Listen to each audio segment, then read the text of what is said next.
Chavrusa Daf. Good morning, Binyomin. Good morning, Ellie. What daf are we on today? We are on Chavdalid. I looked at the Cod. Zipper app. Is it a fish, like cod? No, I don't think it was a fish. I couldn't figure out what the connection was. Cod, like kadur, ball. No, it was like a jug. Oh, a cod is a jug. Oh, it is? Yeah. Oh, In Hebrew. Kind of Aramaic. I need a zikr for the zikr. Oh, you know why? Because there was a goat. It was a sheep or something. So I was like, oh, kid. Oh, kid. Baby. But it wasn't. It was like it was referencing the carbon. It wasn't that. Oh, a cod is a jug? Yeah. Okay. Says the Mishnah. Let's see. Do we have a big dove, little dove? Medium. Medium. Right. A husband. Tell me about the intro. Oh, okay. Let's intro it. A husband has the power to revoke his wife's Naziris up until the time one of her concluding sacrifices has been slaughtered and its blood has been applied to the altar. That's in a Mishnah later, in 28. The following Mishnah explains what is to be done with the animals consecrated by Nazir whose husband then revoked her Naziris, thereby removing her obligation to offer including the sacrifice. Consecrated means that, like, You were designated? yes, More than makdish, designated? Like, was set there- aside. It's like she set says this aside. goat is hereby for my Set karban. aside. But more than set aside. That's set Nothing aside? happened. Still Right. alive. So it's alive. It's like she kind of just put like something on the collar. You know, this is gonna be my Nazira. Designated. Yeah. So Isha Shenadra bin Nazir. The Hefrisha Esbehemta woman said she's a Nazir and then set aside her karbanis for it. First Baila, and then the Baila, her husband, was made for her Naziris. So what becomes of these karbanis? Im shalei haisa habehema. The animal was his. Tates of a goes out to graze. Right? If it goes back to its. Grace is a restaurant in the 5 towns. So, you're saying the animal will go to You said Central it goes Avenue? Out to Grace. Right. With the flock. So gets his buddies, goes into graze, and like, we shouldn't be in here. But they should be in there because they're non-sacred. Right. They're sure, they could go there. But if the animal was hers.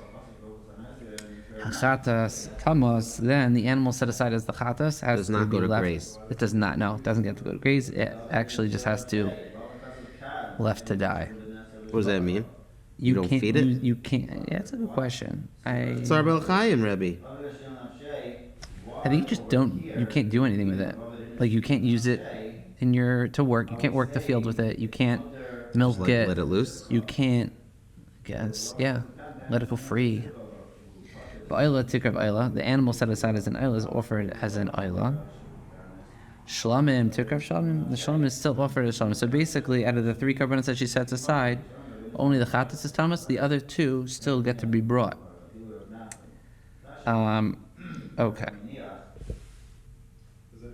Note 5. The 3 concluding offerings of a Nazar are Chatas, Ol, and Shlamim.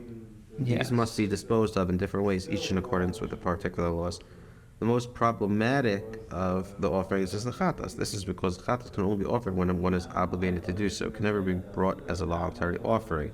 If a person designates an animal to a Chatas and then dies before offering it, Allah dictates that the animal must be left to die. I think that's a Gemara and Chafal from Bezin Tmura.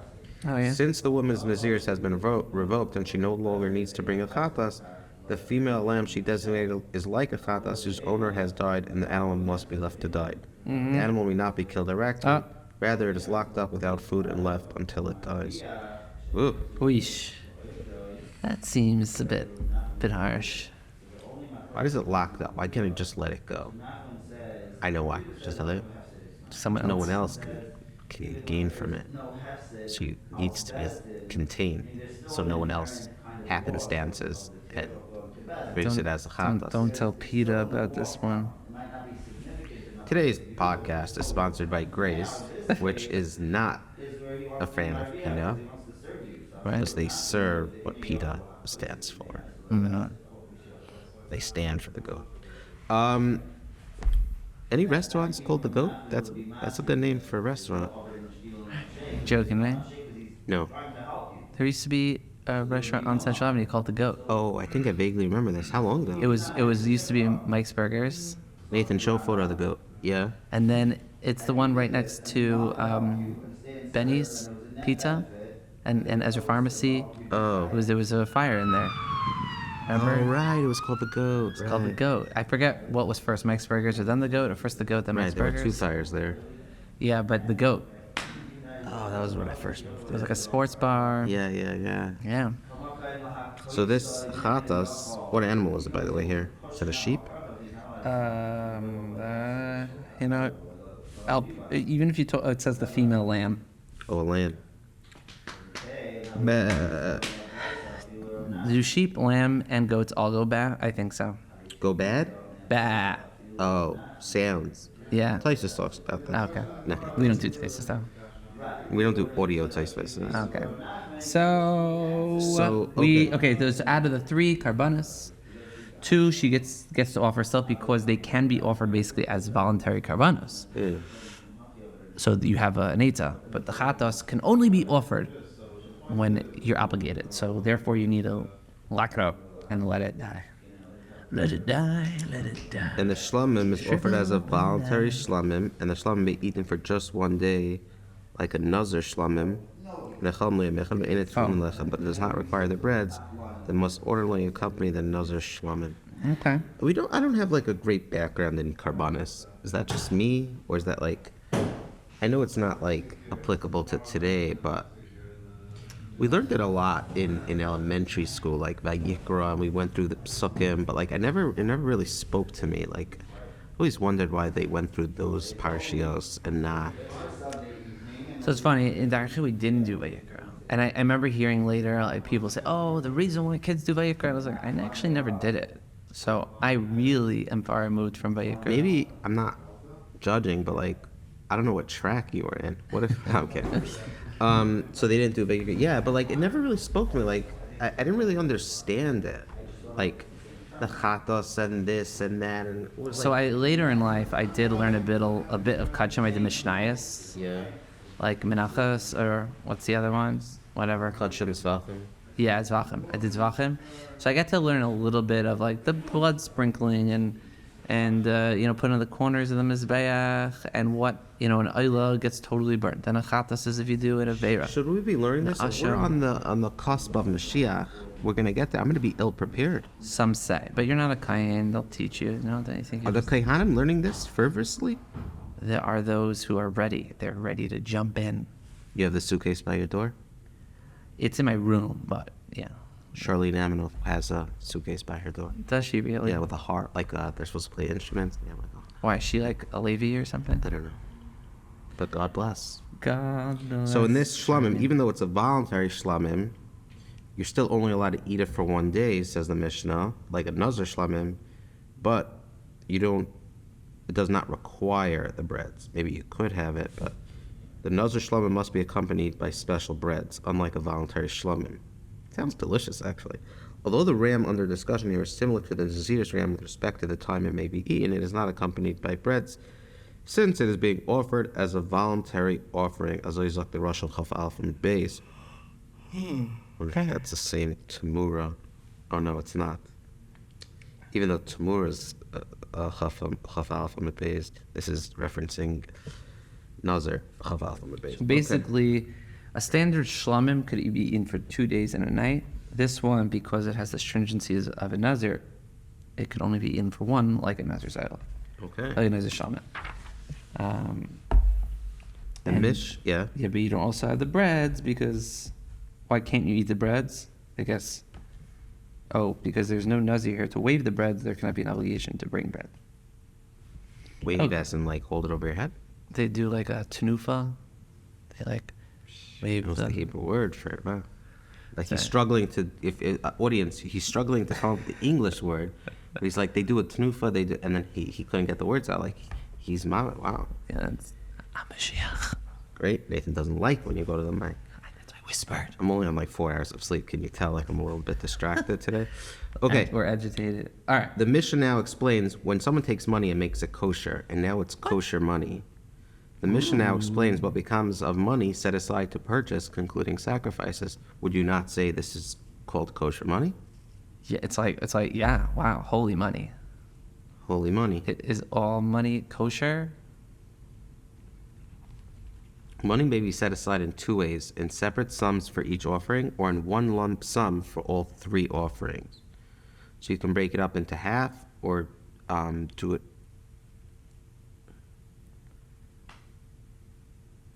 Yeah. Two ways: in separate sums. You want to get like the annuity or the one lump sum? Yeah, but how many offerings are there? There's three. So what does that mean? Two ways. Oh, yeah. Okay, so you could do 100, 100, 100, or you could do 300. The single sum is referred to as unspecified funds, since there's no specification of which coins are for the chatas, which are for the shlamim. So in the lump sum, assuming if she had unspecified funds, yiplu l'nedaba, they go for voluntary communal offering. If she had specified funds For each of the different yeah, components. and now her husband said, chill, I'm going to be made for that. Oh my goodness. The money for the chatas goes to the Dead Sea, where it is cast in. Hello, we should go to the bottom of the Dead Sea. There might be a lot of money there. No, it floats, you silly goose. What? Dead Sea, things float. We don't- float, not the money. Hold on, if you said going in, Ellie, I'll give you $10 if the Mishnah says the Yam HaMelech, I'd be like, no way, like, what are you talking about, Binyomin? I'm not doing that bad. I mean, you can give me $10, but I'm not going to get it because it's not going to mention the Yam HaMelech. It did. So, Specified money is subject to the same treatment as the animal for whose purchase it was designated. Had she designated an animal as her chatas for Nazir, so down will be left to die. Similarly, the money designated for chatas must be cast into the Dead Sea. I think it does sink because it has to be destroyed. The reason it has to be in the Dead Sea is because no one can get to the bottom of the Dead Sea because you're going to the float. salt will erode it very fast. Ooh, excellent. Yes. Tasty money, tasty kosher money. It's a little salt, you know? So funny, the Dead Sea. Like, wow. Yeah, but seriously, do you realize how much money is in the bottom of the Dead Sea right now? Any woman, Probably eroded. all those, yeah. And how often was someone made for? All right, I don't know. Or no, it was more like how often does someone need to bring a chatas and then the owner died, or any reason that it would have to be left to die. The Dead Sea is dwindling, you know that? I know. Like in 100 years, they could be like, there used to be a Dead Sea, and that's what the Mishnah is referencing. We have photos of it. It's extinct now. It's really crazy. I've seen it like gone places where I literally went there, and it's like 200 feet further. Oh, like that, let's say where last time you were like the there? bathrooms are, and now you have to Yeah. walk like an additional 200 feet. Right. It's crazy. It's really I receding. remember that. When I went in 8th grade, it was much closer to the hotel. Yep. And Yeah. also there's sinkholes now. It's Are like you dangerous. There's serious? certain places Really? that look like ghost towns because the government shut it down. You can't go there, otherwise it's really dangerous. How big is the remaining of the Dead Sea? Not too big? It is Decently big. I think it's pretty big. There's certain parts that basically have started to shrivel, but Yeah, it's Lot's wife. Speaking about yesterday's daf. oh, You could say, what's the connection between... good one. Daf. Oh, nice. I like that. Very good. Okay. Let's continue. You think Lamed Tes Zichur does Lot? Lot or light? Light, right. No, Lit. let. Continue. Hayulamois assuming dava, if you have unspecified fines, so it's mois to mois, then you could get it all for voluntary communal offerings. Mois mufurashin, should specified funds then. Dmei chatas yachli yamamelch. Dmei chatas yachli yamamelch, because loinen and loinen ben, since one may not benefit from it, but one does not commit me'ila by misusing it. So what does that mean? It is generally forbidden to derive any benefit from sacrificial animals or from funds designated for purchase of sacrifices. Misuse of sacred items is known as me'ila, and the penalty for misuse is detailed in Leviticus. Among other things, misuse obligates the person to bring a special asham offering. Now, the me'ila penalty for misusing sacrificial animals applies only to those destined for the altar.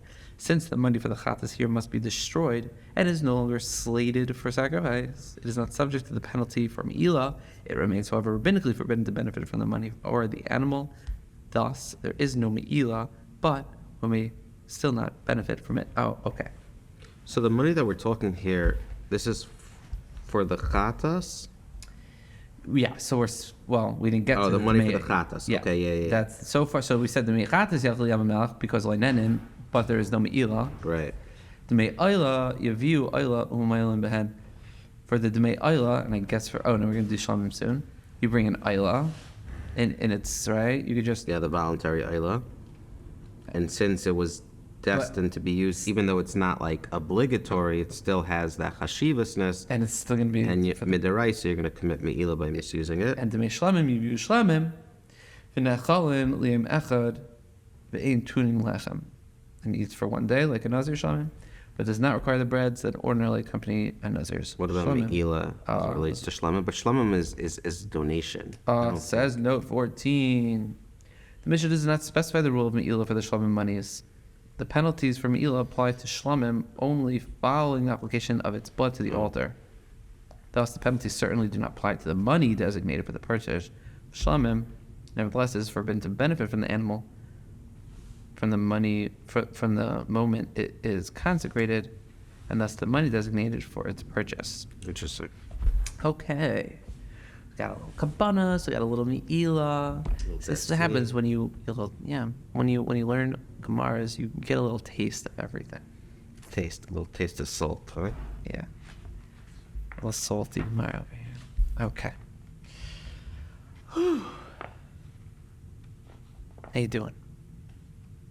Good. Weiter. The Gemara explores the Mishnah's distinction between the I have to push myself. The Gemara explains the Mishnah's distinction between the husband's animals and those of the wife. The Gemara assumes that this distinction is a consequence of the fact that the husband has no obligation to provide his wife with sacrificial animals. Thus, if he does so voluntarily, they are his.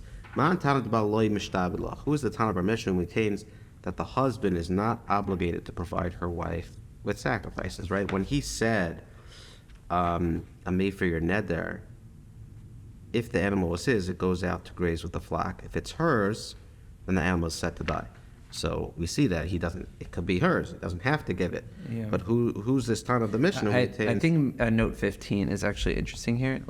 It's worth a read. Yeah. The Mishnah ruled that if the animals were the husband's, they have no sanctity after the vow is revoked, and they may be returned to the flock. Right? They have to go to graze. Sanctity remains only where the animals belong to the wife before their consecration. Right? I think we knew that. Key question in the discussion which follow is how to view the status of those things which a husband must provide his wife under the conditions of the ksuba. Does a wife have an automatic right to these, making them in essence hers to draw upon? Or does this obligation extend only to providing what she eventually uses? And the Gemara initially assumes the first position, that he is required, since he's required, therefore they become hers right away. Therefore, the Gemara asks, sorry, does that make sense? And I The question in discussion which follows how to view the status which things doesn't most surprising, whether there's the merit to his wife and an automatic right to these, make them in essence hers to draw upon, or does the obligation of sin or providing which he eventually uses. Okay. So he does have not an obligation, but like she has a right to something that's his. Does a wife have an automatic right to these, making them in essence hers to draw upon, or does this obligation extend only to providing what she eventually uses? So she doesn't have a right to it, so it's not hers. Okay. Who's the Tana of our Mishnah who maintains that the husband is not obligated to provide her with karbanis? Amar Rav Chizda, Rabbanan he. The Mishnah is consistent with the view of the Rabbanan who dispute Rabbi Yehuda of the Brisa below. The rabbis hold that a husband is not obligated to supply his wife with animals for her mandatory sacrifices. Thus, when the Mishnah refers to his animals, it means that her husband voluntarily gave them to her, since his gift to her was for the sole purpose of providing her with the sacrifice she needs. Once her vow is revoked, it becomes evident that they were never hers to consecrate. The consecration therefore never took effect, and they may be returned to the flock, since they are not sacred. And that's what I want to know, because it should cross your mind that the time of the Mishnah is Rabbi Yehuda of the Brisa below. Why does the Mishnah rule that the animal she received from her husband and consecrated goes out to graze with the flock when he's obligated to supply her? They therefore should be considered hers, and they shouldn't be able to go graze. They should be able to. They should have to be left to die. Let's talk about the brisa now, in which the dispute happened. The Tanya for was a brisa says to Rabbi Yehuda, other maybe carbon asar. A wealthy person must bring a wealthy person's sacrifice on behalf of his wife. Note 18. There are sacrifices whose substance varies according to the person's financial status. Generally speaking, a wife has no personal property from which to purchase sacrifices. Therefore, she should be considered poor and should be able to discharge her sacrificial obligations with the poor person's offering. Nevertheless, if her husband is rolling in dough, he must provide her with a rich person's sacrifice because he is contractually obligated to provide her with the sacrifice. The type of sacrifice is a function of his wealth and not hers. Oh, I want to get the guy in kosher money who brings the rich sacrifice. So, a wealthy person must bring a wealthy person's sacrifice on behalf of his wife. And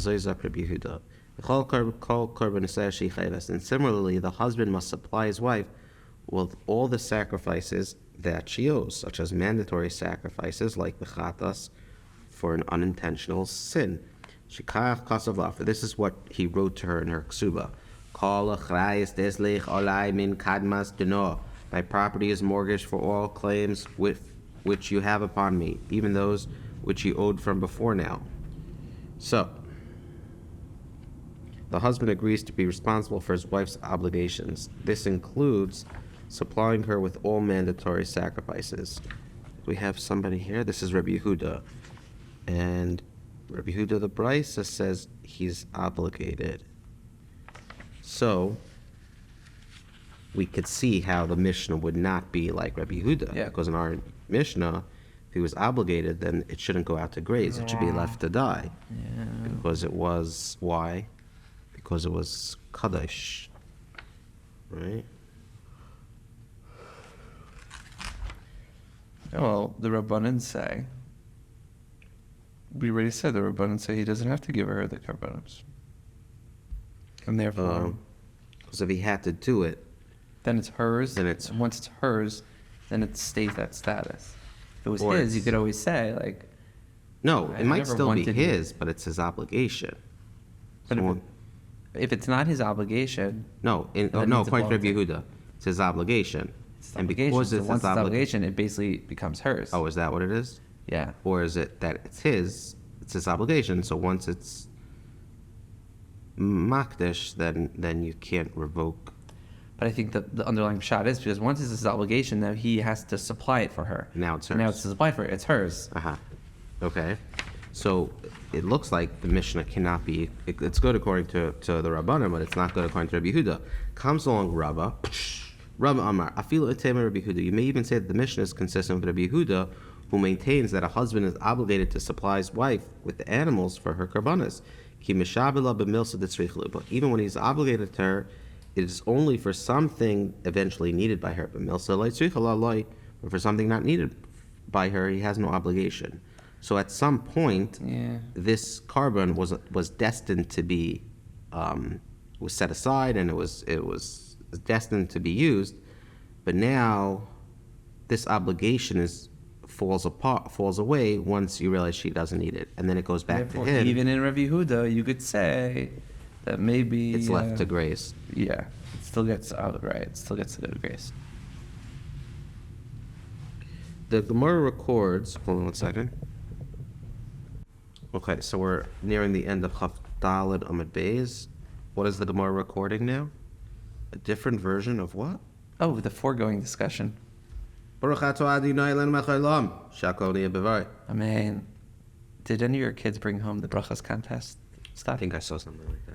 So did you see that you have to make a bracha for them to answer Amen also every day? No, I didn't see that. Yeah, there's like a circle there for brachas, Oh, that's parents' bracha. Yes, teaching by example is something that's lost on our generation. You want your kid to do something? Then you do it. Actions speak louder than words. That's right. This message has been brought to you by Starbucks. the official coffee of Chavrusa Daf. Awesome. Oh man, now they're going to come after us. They're not the official. It was a joke. The unofficial. Okay. I think we're both like in this. Yes, it's me. It's mode. me. No, it's in this totally- version, the starting assumption is that things to which the ksuba entitles a wife are not automatically considered her personal property. Ikadamri. There are those who say that the analysis of our Mishnah by Rav Chizar Rava went as follows. Go ahead, Rabbi Binyomin. Man Tana. Who's the Tana of our Mishnah? Rav Chisda. Rav Chisda said, Rabbi Yehuda. It's Rabbi Yehuda. How is it Rabbi Yehuda? Who obligates a husband through the ksuba to supply his wife with her mandatory sacrifices? But even when he is obligated to her, it is only for something eventually needed by her. But for something not needed by her, he has no obligation. So we're saying our Mishnah must be Rabbi Yehuda, who says that he normally has to give her something, but only something that she needs eventually. If she doesn't need it, then no. Why? Why is it Rabbi Yehuda and not the Rabbanan? The Rabbanan, because if it's the Mishnah is like the Rabbanan, the husband has no obligation towards her at all, i.e., he need not supply her with sacrifices. How then did she consecrate his animals for her sacrifices in the first place? Right? So note 23. Since he has no obligation, any animals she takes from him are not hers, and she cannot consecrate them. Yet, the Mishnah implies that if not for the Hafaras Neder, the animals she set aside from his flock would be a consecrated sacrifice. So you see, it's like Rabbi Yehuda. Why is it not like the Rabbanan? Because according to the Rabbanon, he never has a chiyuv at all for her karbanos. So how is she ever able to make the karbanos consecrated in the first place? But it says that it's going to graze. Okay. But No. In the beginning of the Mishnah, yeah. the hefrish es behemta, right? She cannot do that. She can't take his animals. Exactly. He can't voluntarily give them to her. He could, but she did it. It says, He doesn't say voluntarily. It says she took it, as if there was an obligation. correct. Got it. Rather, how is it possible, according to the rabbis then, that he should be obligated to provide her with an animal to consecrate for her sacrifice? Kagain, right? So how do you ever have a case where she consecrated it? No obligation, no consecration. Kagain, the Akni Allah, only in the case where he gave her this right of his own free will, i.e. he expressly gave her the right to take animals from his flock for her sacrificial needs. Basically, he had to say it explicitly. So, Kagain the Aknila. The Kivin the Aknila, Havid the Nafsha. And once he gives her this right, then the animals she takes are hers.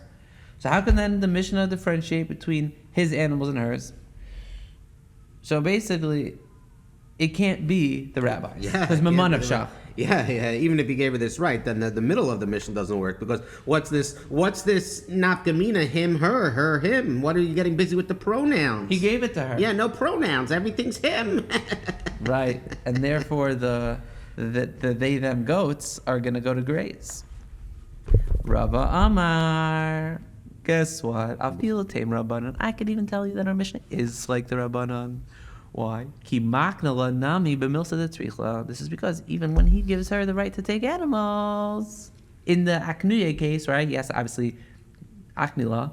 But even in that, he's only doing it b'milsa detzrichla, only if something she eventually is going to need in her karbanos. But milsa deleitzrichla le maknila. But for something not needed eventually, he does not give her the right to take. Therefore, in a case where he's made for her neder, since it shows, it's going to show eventually that she doesn't need those karbanos, he had no intention of ever being makna her those karbanos for that purpose, since there was no reason for her. But in that case, And therefore, there's a distinction between his and hers. okay, fine. I get that there's a distinction.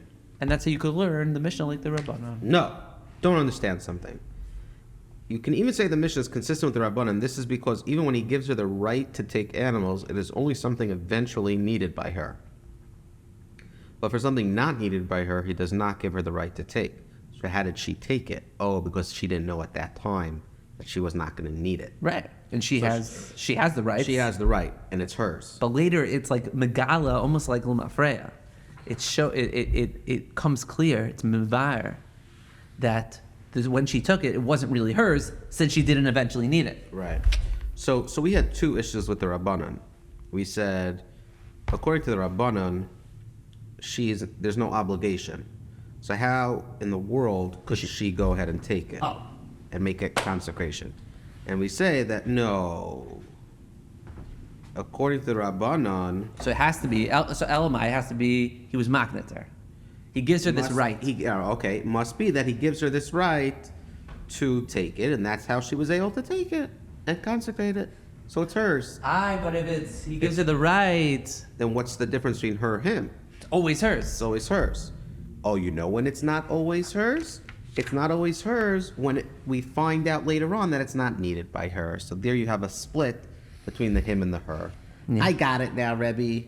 Geschmack. Yeah, the Mishnah goes on. I do want you to continue. I like this extra different voice because it's keeping me stimulated. But I'd like you to do it a different voice now. I'm going to need increased stimulation. Oh no. I'll tell you why. I was on a Hatzal call in the middle of the night, and I'm very tired. But I do want to come and get the daf done. There's one little amid that I'm still making up that I did a little bit more last night. Okay. And I'm almost finished it. But I do want to continue pace. All right. So even though it's hard, I need to. It is. I'm feeling it. I promise you, I'm feeling it. I'm like almost like want like an important email to come in. I have to stop. You know? The Yitzhara. I'm waiting for the Yitzhara. Yeah, he is. Well, we're going to get to the bottom of this daf. We're almost there. I think we're going to do it in the next 10 minutes. Okay, let's do it. Im shala haisa behemta chatas tamas va'ila tikar. You know the pasach, eh? What is it Yeah. called? It's called Some something. people lean like that. Mapach. Yeah. Im shala haisa behemta. If the animal was hers, I had a few at my bar mitzvah parsha. I remember I was like very into it. I was like so pumped that I had it. All right. What does the Mishnah say? It said, "Im shalais." I'm gonna You get. don't have to. You can do the other voice. Im shalah haisa behemta chatas tamas el tikar. If the animal was hers, the chatas must be left to die. But the ayla and the shlamim are offered. So now the previous discussion analyzed what was meant by his animal. The Gemara now considers what is meant by her animal, i.e., how is it possible for the wife to have personal property? Specifically, Zakno 2, property to which her husband has no proprietary rights. Can't have anything. Everything flows through the Baal. But then it says specifically property to which her husband has no proprietary. Yeah, how is it possible? To get that. Okay, right. He, Manala, from where does she have property? But we know, you've said before, that anything a woman acquires goes to her husband, belongs to her husband. How then does the Mishnah speak of animals that were hers? Amara Papa, Shekmotzata Me'isasa. She could have property in the case where she saved up for it by being frugal with her dough. Kosher money. This is Stacy right here. But even if she's frugal, what does the amount of money have to do with? You're saying anything she saves up, it goes to him anyways, right? Mm-hmm. So let's see. She ate less than her allotment. Note 4. She saved money from her food allowance by eating less than usual. Her food allowance is a basic provision of her marriage contract and is therefore considered her personal property. Okay. So basically every day you're given $10 for your breakfast and you decided not to get an Uber Eats coffee that day, so you got to save money. And now you've saved up enough money. What are you going to do with it? Make a carbon, lock it up. Okay. Amar Shekhamaz Misasa. Ibayasema. Yeah, does that work? Ibayasema, another answer. The Aknila Acher. Someone else gave her the animals. Va'amar la almanash ein labaylich rishas. I'm giving you these animals, almanas, that your husband has no rights to them. If you're wondering if such a I don't stipulation like is that effective, there's another man in this. yeah, Oh, but it doesn't say, oh, man. could have been a woman. Her best yeah. friend says, yo, giving this to you, but I want your husband to have Yeah, the rights. I guess a single friend. And the property remains solely hers. According to some, The giver must also add that the animals are for her sacrifices. I don't like But either that. way, I don't like that. I'm the Baal, and I'm like, what's going on here? Stipulations are effective? don't be giving my woman. Yeah, like, no, give her whatever you want, but it's mine. I don't care what you have the power to make a stipulation that goes against. So I think we have to understand, and because Ba'atzim, you have to realize that the Torah is not trying to be, what is it called, masochism? No, what is it called, man, like, Male chauvinist? yes. Chauvinistic. What's pshat? Women, especially back in the day, they had a tough time. They weren't as strong as men. They weren't treated well. So the Torah actually gave a woman this feeling that she's going to be taken care of. The husband has to provide for her. He has an obligation to provide for her clothing, food, a bed, right? Yeah. And that's nice. That comforted the woman. Right. Now, in return, fairly so, if she worked and, she was a seamstress, Yeah. he took the earnings, but then would use that to provide for her, right? So there was this deal in place. Oh, So- he would take her earning. Yes, he gets her Maaseh Yadayim. Anything that she works, she goes to the what he factory. uses to supply. Well, that's part of it, yeah. It goes into that, separate bank account. Right. So they basically didn't believe in the separate bank accounts. Now, again, there were ways to set it up that it would be separate. A woman is allowed to say, right? This is, I think, Gemara and Kedushin or Ksubis. A woman is allowed to say, I don't want you to take care of me, and I want to keep my earnings that I make from my job. Woman is allowed to say that. Power. Yes. The women. Yes. So before you look at this and be like, realize that we really are trying to take care of this woman, right? In the default situation. Okay. So so we had two answers of how it could be that she has money. One is that she saved up from her allotment, and the second one is someone gave it to her and said, Almanasa doesn't go to the husband. Great. Where the wife consecrated her own animals and her Nazirus was then revoked by her husband, the Mishnah said, Ha'ila, tikrab, Ha'ila, ha'shlamim, tikrab, right? You still bring the Ilas and the shlamim. Amr le Shmuel Avu Bar'i, Loi tesav al karech. Don't sit down. Ad amrit li hada milsa, until you tell me this matter. What are the cases of a Nazir's ram being offered without bread? I've never heard of such a thing. You're telling me you could bring the Oila, or the Shlamim, right? The Shlamim, without bringing the bread? So Avua answered, these are the 4 rams that do not need to be accompanied by bread when they are brought as karbanas, shalai, v'shalah, v'shalah acher hamisa, v'shalah acher kapar. His, hers, after death, after atonement. What is after atonement? Okay, so his and hers we're going to explain by the Gemara below. After death refers to the case of the Nazir who designated animals for his concluded sacrifices but died before offering them. And the ram for a shlamim is offered as a voluntary shlamim but without the accompanying breads. And after atonement, what is after shalach kapara, refers to a Nazir who, for example, designated a ram for his concluding sacrifice but then lost it and offered another ram in its place later after atonement. The original ram was found, is now offered as a voluntary shlamim without breath. Shmuel didn't know this. Not so, but I love how he was impatient about the answer. Oh, he needed to know now. No, he's like Avu Bari. He walks in, just had breakfast. He's coming in for first seder, and he's about to sit down. And Shmuel says, "No, please don't sit down. Do not sit down. I need to know now. I crave this knowledge, and I want to know what the Mishnah is talking about." Yeah, this is great. It's good to know the personalities of the Amaram. So it's imagine now we jot down Shmuel, impatient. Right, or thirst for Torah. Okay, right. There's always nice impatient for Torah. Sure. He needs he's not just curious, but he wants answers, and he wants to understand the Mishnah. Yeah. Or I But wonder yeah, what a whole personality. Yeah. I think actually Arts Girl has an introduction to the Talmud now. Yes. But I And don't think it talks about impatience. No, but it goes through different Tanan and Amaram. Yes. So maybe if we would look at Shmuel, he's a pretty popular guy, right? Yeah. In the Gemara. Maybe Yeah, it'll bring. is it here? Do we I have don't it? see it. I don't see it here. I could take. I could. It's great. It's great. I really should get one for my house. I think they only make them in the large size, Rebbe. And I'm looking, and I don't see any large. They don't print them yet in the small size? That's interesting, right? Okay.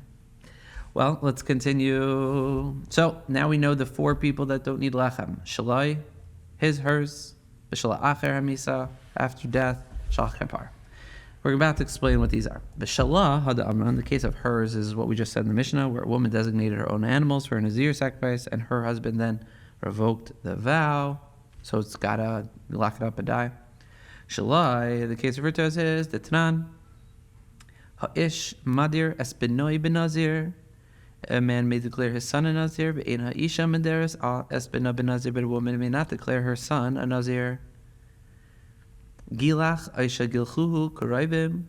If the son shaved his head, or his relative shaved his head.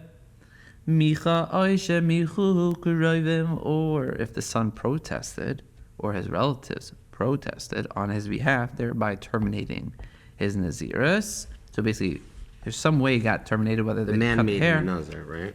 The man made his The father son. made Yeah. the son a Nazir. Right. And then they wanted out. So hayla ma'is sustumin yiplu nadav. So those, if there was specified funds, if there was already unspecified funds, meaning he set aside money for the kabbanas, they go for the davais, for voluntary offerings. Ma'is mufurashin. If he had specified funds, then demei chatas yachol yama melech, demei ayla yivu ayla u'moilin behem. The money for the ayla, they have to bring an ayla, and there is me'ila there. I got Demei- lost on note 12. Oh, I'm sorry. So I wanted to know, I was curious. Okay. It's not integral, you're right. You did good by going, but I got distracted. Where his relatives protested on his behalf. I was curious, which relative?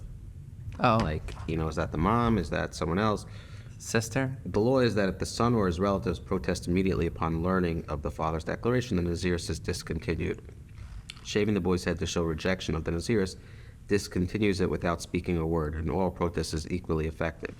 If the father had already consecrated animals or funds for the son's concluding sacrifices, then the discontinuation of the son's Nazirus raises questions about the status of the animals or funds.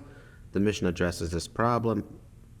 Interesting, Rush says here that the case in which the relatives can effectively protest the Nazirus and discontinue it is where the father dies, implying that the protest would be ineffective in his lifetime. Rush does not mention in his commentary. Okay, so they protested, and then you said if they had unspecified funds, they go for voluntary communal offerings. If he had specified funds, the money for the chatas goes to the Dead Sea. With the money for the oil, they bring a voluntary oil, and one commits me'ila by using it. I think chatas, I guess chatas don't commit me'ila, we said before. The mei shlamim yaviu shlamim. With the money for the shlamim, they bring a voluntary shlamim, and v'nachlam ne'echad ve'ina tun lechem, but it does not require the accompanying bread. So now that's the case of His. his. Okay, so we did his and hers. His, hers, acher misa, Yeah. then acher kapara. So what shall acher misa minan? Titania hamafresh ma'is l'nazirasai. Someone sets aside funds for his naziris, loinanin. Now cannot get hana from it, but loimailman. There is no me'ila if he misused them. Mebnei shehin ru'uyin lahavi b'kulan shlamim. Since they're all suitable for bringing a shlamim,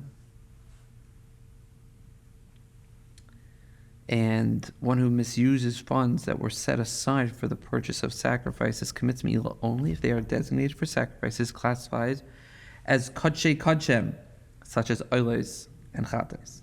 Monies set aside for the purchase of shlamim, which is classified as kodshem kalim, are not subject to me'ila, explained above. Who says what he set aside for it here? Oh, he didn't specify. So theoretically, all the money there that he set aside could be used for the shlamim. Then he could take other money. Very good, very he could good. take other money. And I think I got that when we did that originally. Very good. Okay. I don't think we addressed that component.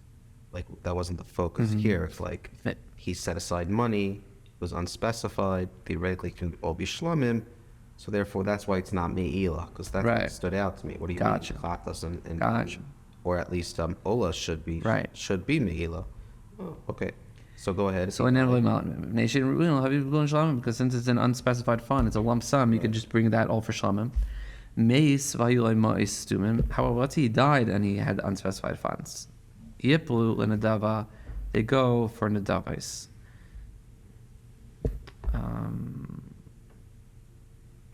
Makes sense, right? Yeah. Mais mufrashin, if he had specified funds, then the mechatas yav liyam melech, loinenin, you can't have an a, loima'alan, again, he still doesn't get mi'ila for misusing it. What? Why not? Yeah, we said that before. But there's a chatas. What am I forgetting? We just said it's kachim. I'll tell you, Rebbe. Give me a second, Rebbe. I already forgot. In Mishnah Note 12.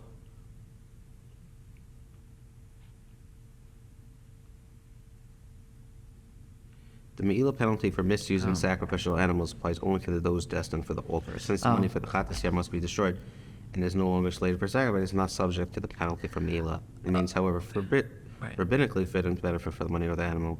Thus, there's no Me'ila, but still one benefit. Okay, got it. And the Ola is because... No, neither. None of them are. No? Because at the end of the day, once you don't have to bring the karbanas, the money doesn't get. No, it says here, with the Me'ila. money for the Ola, they bring an Ola, and one does commit Me'ila by misusing it. It's easy. Sorry. It's like the Mishnah.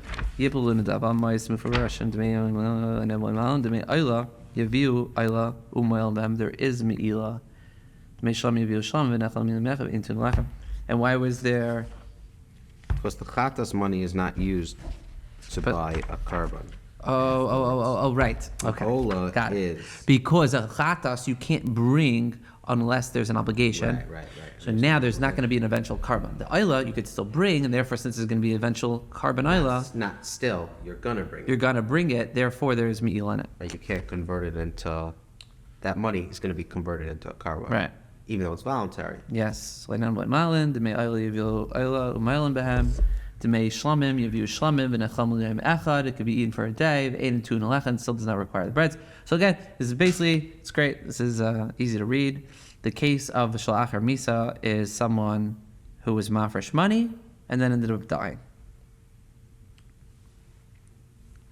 And this is also a case where you bring a shlamim but don't eat the breads. So this is our third case of you bring shlamim and don't eat breads. And the fourth case, final and fourth, is Shalach or Kapara. Oh, all the other cases, we asked this question. We just wanted to know what Case. were the four cases that you bring a shlamim, the Without rams, offering the bread. without offering bread. Got it, So we okay. had his, hers, achar misa. Now we're doing la'achar kapara. Okay. So where do we know achar kapara? Svarahu. It's known by reasoning. Shalachar misa my tam. What is the reason that the shlamim that remains after death is brought without bread? L'chazia l'chapara, because it is not fit any longer for atonement since the Nazir has passed away. We did the after death. Now we're doing. We're doing after atonement. Oh, okay. Oh, no, so Sha'achar it's Misa is that after. third Remember. case. Oh, Svarahu Sha'achar Misa Matam. What's the reason? That's what Dilchazil Chabara was not fit any longer for atonement, and since Nazir passed away. So La'achar Chabara Nami. Dilchazil Chabara. Same thing. Once you lost the animal and then had to get a new one, and then found it, it should be subject to the same law, since it's no longer fit for atonement, since he already discharged his obligation. When he dies, the obligation is discharged. Right. So two. So, in the case where you That it's you similar. substituted a different animal, Right. so now the original animal also got discharged. Right. Or yeah, the Nazir's discharged from the obligation. That's It's what not you- like one's more like it's not a kal v'chomer. No, it's not. It's that. not. It's just it's similar. It's equating the two. It's an acquaintance. Like there, the obligation is discharged because the guy died. Here, the obligation is discharged because there. Yeah. Which is not like I could see why someone would say they're not totally the same because in this case, no, they can air. He bought someone else, so the obligation on that animal falls apart, Yeah. falls off. Okay. Okay. Says the Gemara says v'sulak. Are there no more cases of a shlamim without bread? V'ha'ika. There is another case here. It is Zushar kol shalmei nazir shishchatan shaluk mitzvasan. And all other shlamim offerings of a Nazir that were slaughtered not according to the ritual. So all shalmei Nazir that were shechted shleik mitzvasan kesherim are acceptable. They may be offered on the altar. And that could mean two things: that it was intended to be a shlamim, but the guy thought it was an ayla. Intention matters. Or it could mean that you brought a ram for your shlamim, but you brought the ram in its first year and it has to be 2 years old. So still, even though there's certain specificities you're supposed to have, it's still kosher. It's allowed to be brought in the mizbeach. However, it doesn't take away. It doesn't count towards his obligation of a nazir. He has to do it again? Yeah, he's gonna have to do it again. Uh-huh. Yeah, shame, because these animals are expensive. Okay. But you're allowed to eat that. You're allowed to eat it. So But for one day. Oh, and, by one the day. way, you're not dipping. no bread, voizeraya. Or the foreleg. Although they retain the stringency of the Nazir Shlamim time limit, 1 day instead of 2, since they no longer serve to fulfill Nazir's obligation, they are treated like ordinary Shlamim in many respects. Thus, the right foreleg of the Nazir Shlamim is not cooked together with the rest of the meat, nor is it waved. It is, however, given to a kohen. In the other cases, the foreleg. We didn't just talk about the foreleg. We don't know what in those cases the foreleg. Okay. Yeah. So here's another case. Here's another case. But Avuha didn't mention it. He only said there's 4. Right. He's like Shmuel. He already sat down. Oh, He's like, no. oh, Shmuel, here's the 4. Boom, sitting down. He was hungry, and he's like, I want to sit down. There's 4. Oh. No, he already had breakfast. Oh, he told you did? to eat breakfast before Oh. for Seder. He comes. Shmuel's like, don't sit down. I need to know what the cases are that you have in the Rams carbon, but you're not. Yeah. You don't have bread. He's like, okay, here are the 4 cases. All of a sudden says, there's a brisa that says this case where someone didn't do it according to ritual. So why didn't Avuha mention that? He's like, Shmuel, come here, I'll tell you. Avuha lists only those which were offered in accordance with their ritual. He's not listing where people are making mistakes. I'm talking about cases. So that's why it's those 4 cases. Yeah.